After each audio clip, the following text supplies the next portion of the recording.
Hi friends, Swapna Khushboo चॅनलमध्ये तुम्हा सर्वांचे स्वागत आहे. फ्रेंड्स, आजच्या व्हिडिओमध्ये आज आपण पांडुरंगाच्या मूर्तीच्या डोक्याचा महादेवाच्या पिंडीसारखा आकार का होता ही कथा जाणून घेणार आहोत. त्याआधी तुम्ही जर चॅनलवर नवीन असाल तर चॅनलला सबस्क्राईब करा. पांडुरंगाच्या डोक्याचा आकार आणि महादेवाच्या पिंडीचा आकार अद्वैत योग एक अद्भुत भक्ती परंपरा. बहुतेक लोक मूर्ती पाहतात पण त्या आकारामध्ये दडलेला संकेत, दैवी अर्थ लक्षात घेत नाहीत. पण तुम्हाला माहिती आहे का की महादेव स्वतः विठोबाच्या मूर्तीमध्ये विलीन झाले? ही एक अतिशय सुंदर कथा आहे जी भक्ती, नम्रता आणि देवतेतील एकात्मता दाखवते.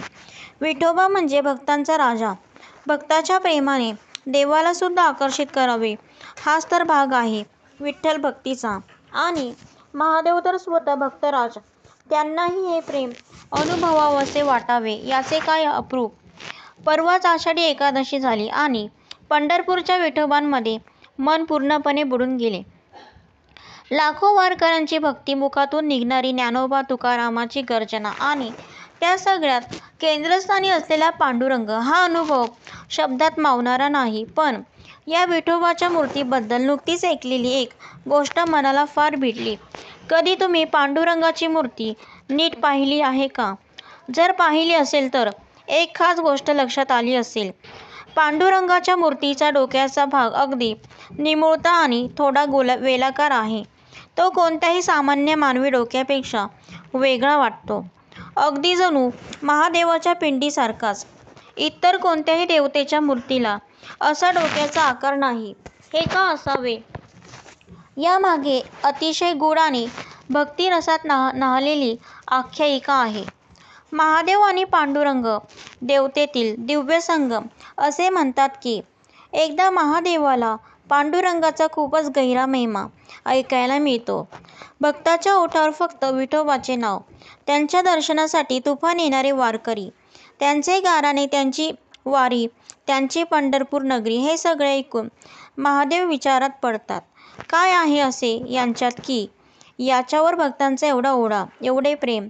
त्या उत्कंठेने शंकर स्वतः पंढरपूरला येतात, विठोबाचे दर्शन घेतात आणि त्या दैवी भक्तिरसात इतके गुंतून जातात की ते स्वतःला पांडुरंगाच्या मूर्तीमध्ये विलीन करून घेतात.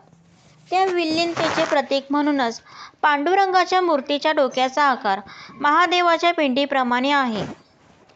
हे केवळ एक शिल्प नाही तर दोन देवतांचा एकात्म भाव, भक्तीचा स्वीकार आणि विलीन होण्याची परमावस्था आहे. चंदन बुक्क्याचे रहस्य. तर ही कथा इथेच थांबत नाही. तुम्ही अजून एक गोष्ट लक्षात घेतली असेल, विठोबाच्या मूर्तीला हळद कुंकू कधीच लावले जात नाही. त्याऐवजी चंदन आणि बुक्क्यांचा लेप असतो. यामागेही एक सुंदर कारण आहे. महादेवाच्या पिंडीवर हळद कुंकू वाहत नाही कारण ते त्यांच्या शरीरासाठी योग्य मानले जात नाही. समुद्र मंथनाच्या वेळी त्यांनी जे विष प्राशन केले त्यामुळे त्यांच्या शरीरात लाही निर्माण झाली. त्यामुळेच शिवलिंगावर चंदनाचा लेप, पाण्याचा अभिषेक आणि थंडतेची पूजा केली जाते. आता जर विठोबाच्या मूर्तीमध्ये महादेवांचा अंश आहे तर मग त्यांच्यावरही चंदनाचा लेप असणे हे स्वाभाविकच आहे. संपूर्ण भक्तीचे एक नवे दर्शन. हे सगळे ऐकताना मनात थरार उमटतो. विठोबा म्हणजे श्रीकृष्णाचा अवतार, पण त्यात महादेवाचे रूप विलीन झालेले आहे. म्हणजे भक्ती आणि वैराग्य, कृष्ण आणि शंकर, सगुण आणि निर्गुण या सगळ्यांचा मिलाप म्हणजेच पांडुरंग. त्यामुळेच लाखो वारकरी दरवर्षी आषाढात आणि कार्तिकीत पंढरपूरला धाव घेतात, कारण त्यांना फक्त देव पाहायचा नसतो तर देवतेमधील एकात्मता अनुभवायची असते, जिथे भक्ती, नम्रता, प्रेम आणि परमार्थ एकत्र विलीन होतो. अशा अनेक गोष्टी आपल्या भोवती असतात ज्या आपण रोज पाहतो, पण त्यांच्या मागचा अर्थ, त्या दैवी कहाण्या कळल्या की त्या अधिक सुंदर वाटतात. मग आपण त्यांचे बारकाईने निरीक्षण करतो आणि हळूहळू त्या गोष्टी आपल्याला बाह्य दर्शनातून अंतरंग अनुभूतीकडे नेतात. पांडुरंगाच्या डोक्याचा तो टोकदार आकार, चंदनाचा थंड लेप आणि त्यामागे दडलेली ही पवित्र कथा, ही आपल्याला आठवण करून देते की देव म्हणजे केवळ मूर्ती नव्हे तर अनुभव आहे, एक अद्वैत आहे. विठोबा रखुमाई महाराज की जय. जय हरी विठ्ठल श्री ज्ञानदेव तुकाराम. अशी ही आजची पौराणिक कथा. तर फ्रेंड, अशा प्रकारे आपली कथा इथे समाप्त होत आहे.